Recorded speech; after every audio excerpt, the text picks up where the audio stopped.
Hi friends, നമസ്കാരം. നമ്മുടെ ഇഷ്ടവിശേഷങ്ങളായ സ്നേഹക്കൂടിന് ഒരു അടിപൊളി വിശേഷമായിട്ടാണ് വന്നിരിക്കുന്നത്. അപ്പോൾ എല്ലാവർക്കും നല്ലൊരു ദിവസം ആശംസിച്ചുകൊണ്ട് തന്നെ നമുക്ക് വിശേഷത്തിലേക്ക് പോകാം. അപ്പോൾ തുടങ്ങുമ്പോൾ തന്നെ കാണുന്നത് കൈപ്പശ്ശേരി തിരുമേനി അവിടെ എത്തിയിരിക്കുകയാണ്. അപ്പം തിരുമേനി ഇങ്ങനെ ഓരോയിടത്തും നടന്ന് എല്ലായിടത്തും ഇങ്ങനെ നോക്കി. അപ്പോഴാണ് ആ ഫോട്ടോ താഴെ വീഴുന്നത് കേട്ടോ, മാധവ മേനോന്റെ. അപ്പോൾ ഈ ഫോട്ടോ വീണപ്പോൾ തന്നെ ആൾക്കാകെ വല്ലാതെ അപ്സെറ്റായി. പെട്ടെന്ന് തന്നെ ഹോളിലേക്ക് വന്നു എല്ലാവരും ആ കൂടേക്ക് പോന്ന ശേഷം ഒന്നുകൂടി രാശി വെക്കാം എന്ന് അദ്ദേഹം പറഞ്ഞു. ആ ഫോട്ടോ വീണതേ ഒരു നല്ല നിമിത്തമല്ല എന്ന് അദ്ദേഹം വീണ്ടും പറയണം. അപ്പൊ ഇവരെല്ലാവരും ഇങ്ങനെ ഇതായിട്ട് നിൽക്കുകയാണ്. പക്ഷെ പല്ലവിക്ക് എന്തോ നല്ല സംശയമുണ്ട് പ്രതാപനെ. രാമ വിളക്ക് കത്തിച്ചോളൂ എന്ന് പറഞ്ഞു. അപ്പൊ രാമൻ വിളക്കും കത്തിച്ചു, കബഡി പലകയും നിരത്തി, എല്ലാം ശരി. അപ്പൊ എല്ലാവരും ഒന്ന് പ്രാർത്ഥിച്ചോളൂ എന്ന് പറഞ്ഞു. എന്നിട്ട് കബഡി നിരത്തി പറയാണ്, ഉണ്ട്, ആരൂടം മറഞ്ഞു. അപ്പോ നാം കരുതിയത് തന്നെയാണ്, മരണത്തിൽ ദുരൂഹതയുണ്ട്, അതില് യാതൊരു സംശയമില്ല എന്ന് അദ്ദേഹം തറപ്പിച്ചു പറഞ്ഞു. അപ്പോഴേക്കും പ്രതാപന്റെ കണ്ണ് തള്ളിയിട്ടോ. പ്രതാപൻ ആകെ പേടിച്ച് വരണ്ടിങ്ങനെ നിൽക്കുകയാണ്. അത് മാറണം, അത് എങ്കിൽ മാത്രമേ ആത്മാവിന് ശാന്തി ഉണ്ടാവുള്ളൂ എന്ന് പറഞ്ഞു. അപ്പൊ വേഗം തന്നെ പ്രതാപൻ, അതെ, ഒരു മംഗളകർമ്മം നടക്കാൻ പോകുന്ന വീടായത്. ഇവിടെ വന്ന് ഇങ്ങനെയൊക്കെ നുണ പറയാൻ നിങ്ങൾക്ക് ആരാ പണം തന്നത്? പണം തരികയോ? സൂക്ഷിച്ച് സംസാരിക്ക, മനസ്സിലായോ? ദേ, എന്നെ പറ്റി പണത്തിന് വേണ്ടി എന്തും ചെയ്യുന്നവര് നിങ്ങൾ ഒരുപാട് കണ്ടിട്ടുണ്ടാവും. പക്ഷേ നോം അത്രക്കാരനല്ല. അയ്യോ, എന്താ പ്രതാപ പറയുന്നത്? ജ്യോതിഷത്തിൽ തിരുമേനിക്ക് നല്ല അറിവുണ്ട്. ദേ, അറിവ് എന്നെ കൊണ്ടൊന്നും പറയിപ്പിക്കല്ലോ കുറുപ്പമാവൻ എന്ന് പറഞ്ഞു. അപ്പൊ കുറുപ്പിനോട് തട്ടി കയറി കേട്ടോ. അതിനുശേഷം അദ്ദേഹം ഇങ്ങനെ വന്നപ്പോ, ഞാനും കണ്ടിട്ടുണ്ട് കുറെ ജ്യോത്സ്യന്മാരെ. പക്ഷേ ആ അധികം അളിയൻ ആശുപത്രി കിടന്നല്ലേ മരിച്ചത്? അതിനിപ്പോ എന്താ ഇത്ര ദുരൂഹത ഇരിക്കുന്നത്? അല്ല, ഇവിടെ ഇത്രയും പേര് നിൽക്കുന്നുണ്ട്, നിങ്ങൾ മാത്രമാണല്ലോ ഈ അസ്വസ്ഥനാകുന്നത്. അതിന്റെ കാരണം എന്താ എന്ന് അദ്ദേഹം ചോദിച്ചു. അപ്പോഴേക്ക് പ്രതാപന് ഉത്തരവില്ല. പ്രതാപൻ ആകെ നിന്ന് പെപ്പെ വെക്കാൻ പോയി. എന്തെങ്കിലും പ്രത്യേകിച്ച് കാരണമുണ്ടോ? കാരണോ? എന്ത് കാരണം? ഒരു കാരണവുമില്ല എന്ന് പറഞ്ഞു. വെറും അതും ഇതും പറഞ്ഞ നിങ്ങൾ വെറുതെ കല്യാണം മുടക്കരുത്, എനിക്ക് അത്രേ പറയാനുള്ളൂ. അല്ല, താങ്കളുടെ പേരെന്തെന്നാ പറഞ്ഞത്? പ്രതാപൻ എന്ന് പറഞ്ഞു. മരിച്ച മാധവ മേനോന്റെ അളിയൻ. എടോ പ്രതാപ, ഒരു ശാസ്ത്രാണ്. ശാസ്ത്രം എന്ന് പറയുന്നതേ ഈശ്വരനാ, മനസ്സിലായോ തനിക്ക്? താങ്കളെ അളക്കുന്ന ആ കോലുകൊണ്ട് മറ്റുള്ളവരെ അളക്കാൻ വന്ന താങ്കൾ ഇളുപ്പിനായി പോകും, മനസ്സിലായോ? ഒരാളെയും അളക്കാനുള്ള കോല് ആർക്കും കൊടുത്തിട്ടില്ല. മാധവ മേനോൻ തന്റെ അളിയനായിരിക്കും. അതിനേക്കാൾ വലിയ ബന്ധമുണ്ട് ഞങ്ങൾ തമ്മില്. ഞാനോ ഇവിടെ വലിഞ്ഞു കയറി വന്നതല്ല. മേനോന്റെ ആത്മാവ് എന്നെ ഇവിടെ കൊണ്ടുവന്നതാ. ഓ, പിന്നെ ഒരു ആത്മാവ് എന്ന് പറഞ്ഞ പ്രതാപം ഇങ്ങനെ പുച്ഛിച്ച് തള്ളുകയാണ് കേട്ടോ. പറയാനുള്ളത് ഞാൻ പറഞ്ഞു. പിന്നെ ഇനി എന്താ വേണ്ടെന്ന് വെച്ചാ നിങ്ങൾ എല്ലാവരോടെ അങ്ങ് തീരുമാനിച്ചോളൂ എന്ന് അദ്ദേഹം പറയാണ്. അപ്പൊ വേഗം തന്നെ അദ്ദേഹം പോവാനായിട്ട് ഇറങ്ങുകയാണ് കേട്ടോ. രാമ, എന്നാ നമുക്ക് പുറപ്പെടാം എന്ന് പറഞ്ഞു. അപ്പൊ അദ്ദേഹം ബാക്കിയുണ്ടായിരുന്ന കബഡി പലകയും ഇതൊക്കെ എടുത്തു വെച്ചു, പോവാനായിട്ട് റെഡിയായി. എന്നിട്ട് പൂർണിമാമയുടെ അടുത്തേക്ക് വന്നിട്ട്, നാം ഇനിയും വന്നോ, മാധവ മേനോന്റെ ആത്മാവ് എന്നെ ഇവിടെ കൊണ്ടുവരും, നാം ഇറങ്ങട്ടെ. അപ്പോ ശരി കേട്ടോ, ഇറങ്ങാണ് എന്നൊക്കെ പറഞ്ഞ് അദ്ദേഹം യാത്രയൊക്കെ പറഞ്ഞ് നേരെ പുറത്തേക്ക് ഇറങ്ങി. അപ്പൊ കുറുപ്പമാവൻ പുറകെ ചെന്നു കേട്ടോ. ചുമ്മാ ചേച്ചി, മനുഷ്യനെ പേടിപ്പിക്കാൻ വേണ്ടിയിട്ട് അയാൾ പറയണത്. ആത്മാവ് പോലും അയാൾക്ക് വേറെ ജോലിയൊന്നും ഇല്ലാത്തതുകൊണ്ട് ഓരോ ഉടായിപ്പായിട്ട് വന്നിരിക്കുന്നു. അപ്പൊ അദ്ദേഹം പുറത്തേക്ക് ഇറങ്ങിയിട്ട് കുറുപ്പ് കൂടെ ഉണ്ട് കേട്ടോ. അവരെ ഇങ്ങോട്ടേക്ക് വിളിക്കുക, ആ മകനെയും ആ മകന്റെ കൂടെ വന്ന ആ കുട്ടിയെ ഇങ്ങോട്ട് വിളിക്കുക എന്ന് പറഞ്ഞു. അപ്പൊ സേതുവിനെയും പല്ലവിനെയും കുറുപ്പമ്മാവൻ അങ്ങോട്ടേക്ക് വിളിച്ചു കിട്ടും. അവർ രണ്ടുപേരോട് അങ്ങോട്ടേക്ക് വന്നപ്പോഴത്തേനും, ഇയാളെ കുറിച്ച് മാധവ മേനോൻ എന്നോട് പറഞ്ഞിട്ടുണ്ട്. അല്ല, അച്ഛനുമായിട്ട് പിണക്കത്തിലായിരുന്നു അല്ലേ? അതെ എന്ന് പറഞ്ഞു. അദ്ദേഹത്തിന് സ്നേഹിക്കാൻ മാത്രമേ അറിയൂ, സ്നേഹം മാത്രമുള്ള വ്യക്തിയാണ് അദ്ദേഹം. അതുകൊണ്ട് അതൊന്നും മനസ്സിൽ വെക്കണ്ട കേട്ടോ. നിങ്ങള് ഈ വീട്ടിൽ നിന്ന് എങ്ങോട്ടും പോവരുത്. ഈ വീട് തകരാതെ നോക്കാൻ നിങ്ങളെ കൊണ്ട് മാത്രമേ സാധിക്കൂ. ഈ വീട്ടില് ഇനിയും പല അനർത്ഥങ്ങളും സംഭവിച്ചേക്കാം. അതുകൊണ്ട് നിങ്ങൾ ഒരിടത്തും പോവരുത്. നിങ്ങൾ ഇവിടെയുള്ളവരെ രക്ഷിക്കണമെങ്കിൽ നിങ്ങൾ ഇവിടെ നിൽക്കണം. കഴിയില്ലേ തനിക്ക്? ശ്രമിക്കാം. ഉവ്വ എന്ന് പറഞ്ഞു. ശരി, അപ്പൊ കൂടെ ഉണ്ടാവണം എന്ന് പല്ലവിയോട് പറഞ്ഞു. അത് ഈ ആൾക്ക് ഒരു ബലമായിരിക്കും എന്ന് പല്ലവി പറഞ്ഞു. അപ്പൊ പല്ലവിയുടെ നോക്കിയിട്ട് തലയിൽ കൈ വെച്ച് അദ്ദേഹം അനുഗ്രഹിക്കുക. ദൈവാധീനം ഒരുപാടുള്ള കുട്ടിയാ, പരീക്ഷണങ്ങൾ ഉണ്ടാവാം, ഭയപ്പെടണ്ട, ധൈര്യം കൈവിടരുത്. കുറച്ച് പ്രശ്നങ്ങളുണ്ട് തിരുമേനി പല്ലവിക്ക്, അതെനിക്കറിയാം. ഈ മുഖത്തുനിന്നത് വായിച്ചെടുക്കാലോ. അതുകൊണ്ട് താൻ ഒരു ധൈര്യമായിട്ടിരിക്കുക, നല്ലത് തന്നെ നടക്കും. കടല് പോലെ കയറി വന്നിട്ട് അതുപോലെ തന്നെ ഇറങ്ങി പോയിരിക്കും, ഒരു സംശയം വേണ്ട എന്ന് പറഞ്ഞു. അപ്പൊ എല്ലാവരും ഇങ്ങനെ സംശയത്തോടെ ഇങ്ങനെ നോക്കുകയാണ് അദ്ദേഹം എന്തായി പറയുന്നത് എന്ന്. ഒരു രാത്രിക്ക് എന്തായാലും ഒരു പകലുണ്ടാവും, അതൊരു പ്രകൃതി നിയമമല്ലേ. എന്നാണെങ്കിലും നല്ല മുഹൂർത്തങ്ങൾ തന്നെ തേടി ഇനിയും വരും, താൻ ധൈര്യമായിട്ട് ഇരിക്കുക എന്ന പല്ലവിയോട് ഇങ്ങനെ പറഞ്ഞു കേട്ടോ അദ്ദേഹം. അപ്പം എന്നിട്ട് പോകാൻ തുടങ്ങിയപ്പോൾ വേഗം തന്നെ സേതു വിളിച്ചു. തിരുമേനി, എൻ്റെ അമ്മ ലക്ഷ്മി എന്ന് പറഞ്ഞു. കാണാതായിട്ട് ഒരുപാട് നാളുകളായി, അതുകൊണ്ട് അന്വേഷിക്കാത്ത ഇടങ്ങളില്ല. എനിക്ക് എൻ്റെ അമ്മയെ കണ്ടു കിട്ടണം എന്നാണ് എൻ്റെ ആഗ്രഹം. സാധിക്കുമെന്ന് അറിയില്ല. അന്വേഷണം നിർത്തണ്ട, ജീവിതത്തില് എപ്പോഴാണ് അത്ഭുതങ്ങൾ സംഭവിക്കുക എന്ന് അറിയില്ലല്ലോ. ഒരു കാര്യം ചെയ്യുക. അപ്പൊ അദ്ദേഹം ഇങ്ങനെ കുറെ നേരം ഇന്ന് ആലോചിച്ചിട്ട്, എന്നാലും വന്നാല് ഇല്ല, വരില്ല, അത് അപ്പോഴല്ലേ, അപ്പോ നമുക്ക് നോക്കാം എന്ന് അദ്ദേഹം പറഞ്ഞ് അദ്ദേഹം അവിടുന്ന് യാത്രയാകുകയാണ് കേട്ടോ. അപ്പൊ എല്ലാവരോടും യാത്രയൊക്കെ പറഞ്ഞു. എന്നിട്ട് അദ്ദേഹം അങ്ങോട്ട് പോയി. അപ്പൊ പ്രതാപൻ ഇനി എങ്ങനെയെങ്കിലും പറഞ്ഞ്, ആ ജോത്സ്യൻ പറഞ്ഞതൊക്കെ ചേച്ചി വിശ്വസിക്കുന്നുണ്ടോ? വിശ്വസിക്കുന്നുണ്ട് എന്ന് പറഞ്ഞു. തിരുമേനിയെ ഒത്തിരി ബഹുമാനമായിരുന്നു മാധവേട്ടന്. എന്റെ പൊന്നു ചേച്ചി, അതെ, ഇതിന്റെ പിന്നില് ഒരു കളിയുണ്ട് ചേച്ചി എന്ന് പറഞ്ഞു. അളിയന്റെ വിൽപത്രത്തെ കുറിച്ച് നമുക്ക് എല്ലാവർക്കും അറിയാവുന്നതല്ലേ. 60, 30, 10 അങ്ങനെയല്ലേ ഭാഗിച്ചു വെച്ചിരിക്കുന്നത്. അപ്പൊ പിന്നെ ആ എല്ലാം ഒറ്റയടിക്ക് അടിച്ചെടുക്കാനുള്ള ചിലരുടെ ബുദ്ധിയാണ് ഇതിന്റെ പിന്നിൽ നിന്ന് എന്റെ സംശയം. അങ്ങനെ ആരെങ്കിലും ചെയ്യോ എന്ന് ചോദിച്ചു പൂർണിമ. പ്രതാപ, വെറുതെ എഴുതാപ്പുറം വായിക്കണ്ട, സ്വത്ത് മോഹികളായ ആരും ഈ വീട്ടിലില്ല എന്ന് പറഞ്ഞു കുറുപ്പമാവൻ. കുറുപ്പമാവന്റെ അടുത്ത് എന്നിട്ട്, എന്നേ നിങ്ങളുടെ വെറും തോന്നലല്ലേ അല്ലേ? എങ്കിൽ കേട്ടോ, എനിക്കറിയാം ഓരോരുത്തരുടെ മനസ്സിലിരിപ്പൊക്കെ എന്താണെന്ന്. വേള എത്ര വലിയ ജോത്സരായിരുന്നെങ്കിൽ എന്തുകൊണ്ടാ ആ 10% കാര്യം പറയാതിരുന്നത്? എഴുതി വച്ചിട്ടുണ്ടല്ലോ അളിയൻ ആ രഹസ്യമായിട്ട്. ആ 10% സ്വത്ത് ആർക്ക് വേണ്ടിയിട്ടായിരിക്കും? പറ. ജോത്സ്യന് ആദ്യം പറയേണ്ടിയിരുന്നത് അതായിരുന്നില്ലേ? എന്നിട്ട് അതിന് പകരം മരണത്തിൽ ദുരൂഹത, ദുർനിമിത്തങ്ങള് എന്തൊക്കെ ഇയാള് പറഞ്ഞത്? അയാളെ ഉണ്ടല്ലോ, നിങ്ങളെ പൊട്ടന്മാരാക്കാൻ അത് മതിയായിരുന്നു.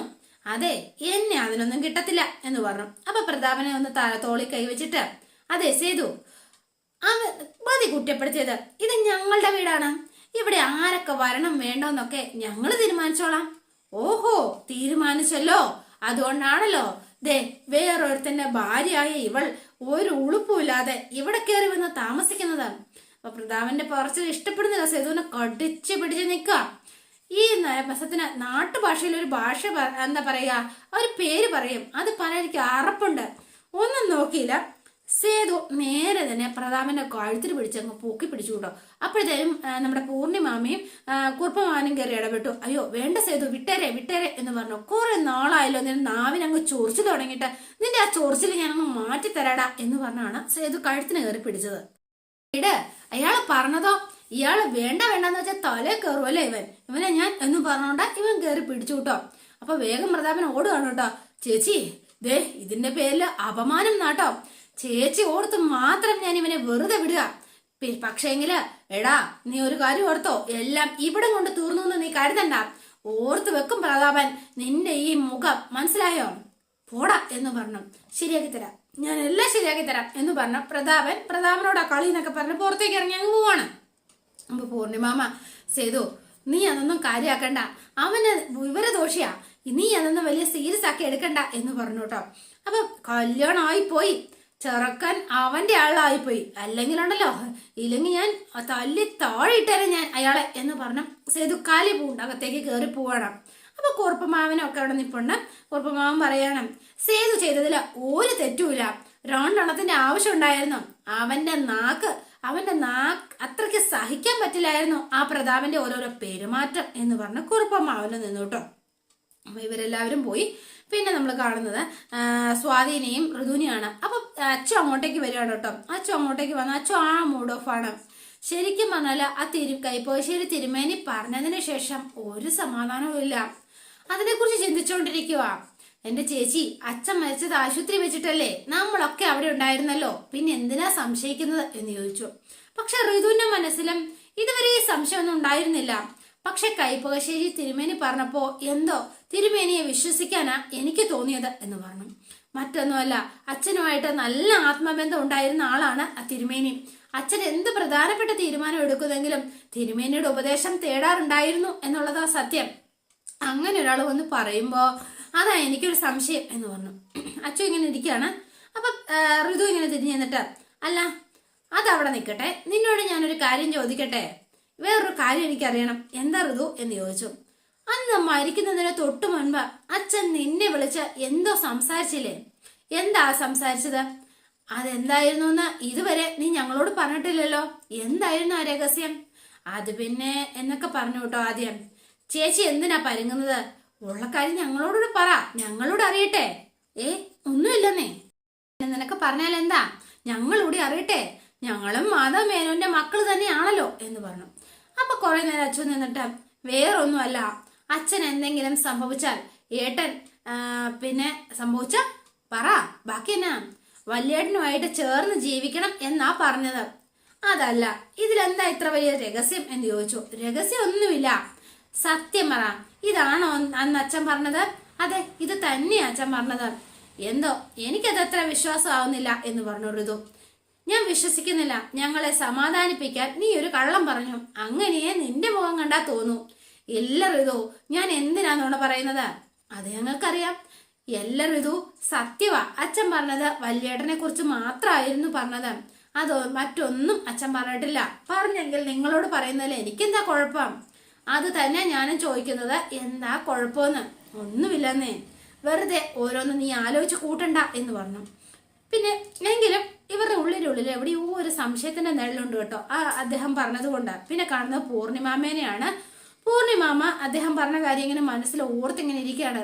എന്തായിരിക്കും ആ മരണത്തിൽ ദുരൂഹതയുണ്ടെന്ന് അദ്ദേഹം തറപ്പിച്ചാണ് പറഞ്ഞത്. അതിങ്ങനെ പൂർണിമാമ ആലോചിച്ചിരിക്കുകയാണ്. പിന്നെ കാണുന്നത് നമ്മുടെ സേതുവിനെയാണ്. അപ്പൊ സേതു അച്ഛൻ വന്നപ്പോൾ അച്ഛനോടുള്ള അപമര്യാദയായിട്ട് പെരുമാറിയതും, അപ്പൊ കൈ വാങ്ങിച്ചു കൊടുത്തതെല്ലാം എടുത്ത് എറിയുന്നതും, പിന്നെ അച്ഛനോട് മോശമായിട്ട് പെരുമാറിയതും ഒക്കെയാണ് സേതുവിന്റെ മനസ്സിലേക്ക് ഓടി വന്നത്. പിന്നെ അവസാനമായിട്ട് അച്ഛൻ കൈ പിടിച്ച് സേതുവിനെ ഏൽപ്പിച്ച കാര്യങ്ങളും ഒക്കെ സേതു ഇങ്ങനെ ആലോചിച്ച് ഇങ്ങനെ ഇരിക്കുകയാണ് കേട്ടോ. പിന്നെ നമ്മൾ കാണുന്നത് പ്രതാപനെയാണ്. അപ്പൊ പ്രതാപൻ ഈ കാര്യങ്ങളെല്ലാം പല്ലവി ഇങ്ങനെ മനസ്സിൽ ഓർക്കുകയാണ്. പ്രതാപന്റെ ആ മുഖം, പ്രതാപന്റെ ആ നിൽപ്പും പല്ലവിക്ക് ഭയങ്കര സംശയമുണ്ട്. പല്ലവി നേരെ പാറുവിന് ഒരു വാട്സാപ്പ് മെസ്സേജ് അയക്കാണ്. പാറു, സേതുവേട്ടന്റെ മരണവുമായിട്ട് ബന്ധപ്പെട്ട് എനിക്ക് കുറെ സംശയങ്ങളുണ്ട്. പക്ഷെ അത് സംശയങ്ങൾ മാത്രമാണ്, തെളിവുകളൊന്നും ഇല്ലാത്ത സ്ഥിതിക്ക് സേതുവേട്ടനോട് അതെനിക്ക് പറയാൻ പറ്റില്ല. ഇനി സേതുവേട്ടനോട് പറയണമെങ്കിൽ അതിന് വ്യക്തമായ തെളിവുകൾ വേണം എന്ന് പല്ലവി ഇങ്ങനെ മെസ്സേജ് അയച്ചു. എന്നിട്ട് പല്ലവിയും ഇങ്ങനെ ആലോചിച്ചിരിക്കുകയാണ് സേതുവിനെ കുറിച്ചും അതുപോലെ തന്നെ അച്ഛനെ കുറിച്ചും ഒക്കെ. പിന്നെ കാണുന്ന പ്രതാപനെയാണ്. പ്രതാപന്റെ മനസമാധാനം പോയി എന്നുള്ളത് മറ്റൊരു സത്യം. ആള് അടിച്ച് ഫ്ലാറ്റായിട്ട് വീട്ടിലിരിക്കുകയാണ്. അങ്ങോട്ട് വന്നിട്ട്, ആഹാ ഇത് ഒത്തിരി ആയല്ലോ, നിർത്താനായില്ലേ? നീ മിണ്ടോ അടി, മനസ്സ് കത്തിക്കൊണ്ടിരിക്കോ എന്റെ. എവിടുന്ന് വന്നടി?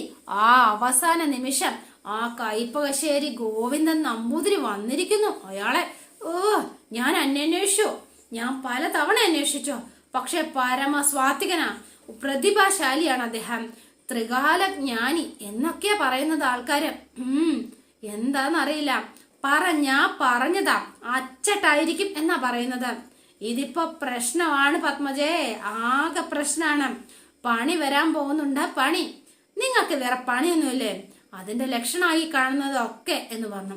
അപ്പൊ പത്മ വേഗം തന്നെ കുടിച്ച, അല്ലെങ്കിൽ നിങ്ങൾ ഇങ്ങനെ തന്നെയല്ലേ വെറുതെ പിച്ചും പേയും പറഞ്ഞോണ്ടിരുന്നോളും. അങ്ങനെയൊന്നും അല്ലടി, ഭൂതം ഭാവി വർത്തമാനം അങ്ങനെ എല്ലാം. നമ്പൂതിരിയെ ദിവ്യൻ അറിയൂ നിനക്ക്?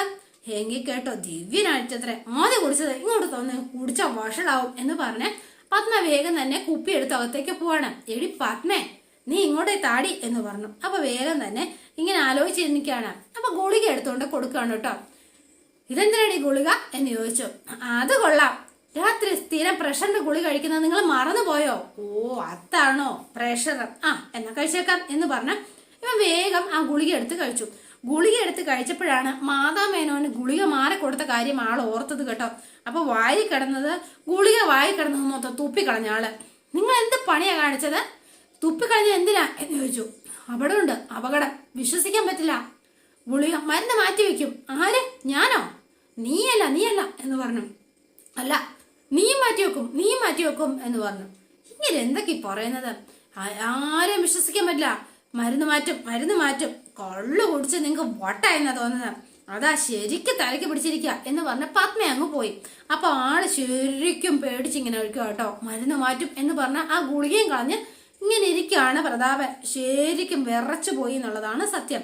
പിന്നെ പിറ്റത്തെ ദിവസം കോളേജിലാണ് കാണുന്നത്. അപ്പം ഇന്ദ്രൻ എന്താ പറയുക, കോളേജിൽ ഇങ്ങനെ നമ്മുടെ ആനി ടീച്ചർ പഠിപ്പിച്ചുകൊണ്ടിരിക്കുകയാണ്. ആൾക്ക് ബോറടിച്ചിട്ട് പാടില്ല. കുറേ നേരം കഴിഞ്ഞു ആനി ടീച്ചർ അങ്ങ് പോയി. അപ്പോഴേക്കും പോയി കഴിഞ്ഞപ്പോഴത്തേനും വേഗം സ്വാധീനം എടുത്ത് എന്നിട്ട് എന്ത് ബോറ് ക്ലാസ് ആയിരുന്നു, എനിക്ക് ഷേക്സ്പിയർ ഇഷ്ടപ്പെട്ട കഥാപാത്രം എന്ന് സ്വാതി ഇങ്ങനെ പറഞ്ഞു. എങ്കിലുവേ എനിക്കും ഇഷ്ടപ്പെട്ട കഥാപാത്രം തന്നെയാ, പക്ഷേങ്കിൽ പഠിപ്പിക്കേണ്ട രീതി ഇതല്ല, കഥാപാത്രമായിട്ട് മാറി വേണം പഠിപ്പിക്കാൻ. എങ്കിലേ അങ്ങനെ പഠിപ്പിക്കാൻ ഒരാള് അടുത്ത പീരീഡ് വരുന്നുണ്ട്, പല്ലവി മിസ് എന്ന് പറഞ്ഞു. അതൊന്നും അത്രയൊന്നും വരില്ല എന്ന് പറഞ്ഞു. അപ്പൊ പല്ലവി നേരെ അങ്ങോട്ടേക്ക് കയറി വരികയാണ്. അപ്പോഴാണ് ഇവൻ ഇങ്ങനെ സംസാരിച്ചുകൊണ്ടിരിക്കുന്നത്. അതോടെയാണ് ഇന്നത്തെ വിശേഷം അവസാനിക്കുന്നത്. ഇനി നാളത്തെ വിശേഷം ഇതിലും ഗംഭീരമാണ്. അപ്പൊ എല്ലാവരും വെയിറ്റ് ചെയ്യുക. ഇഷ്ടപ്പെട്ടുവെങ്കിൽ ലൈക്ക് ചെയ്യുക, ഷെയർ ചെയ്യുക, തൊട്ടടുത്ത ആ ബെൽ ബട്ടൺ കൂടെ ഒന്ന് ഞെക്കുകയാണെങ്കിൽ ഞാൻ ഇടുമ്പോൾ തന്നെ നോട്ടിഫിക്കേഷൻ ലഭിക്കുന്നതായിരിക്കും. പുതുപുത്തൻ വിശേഷമായിട്ട് എത്താം. Bye and see you again.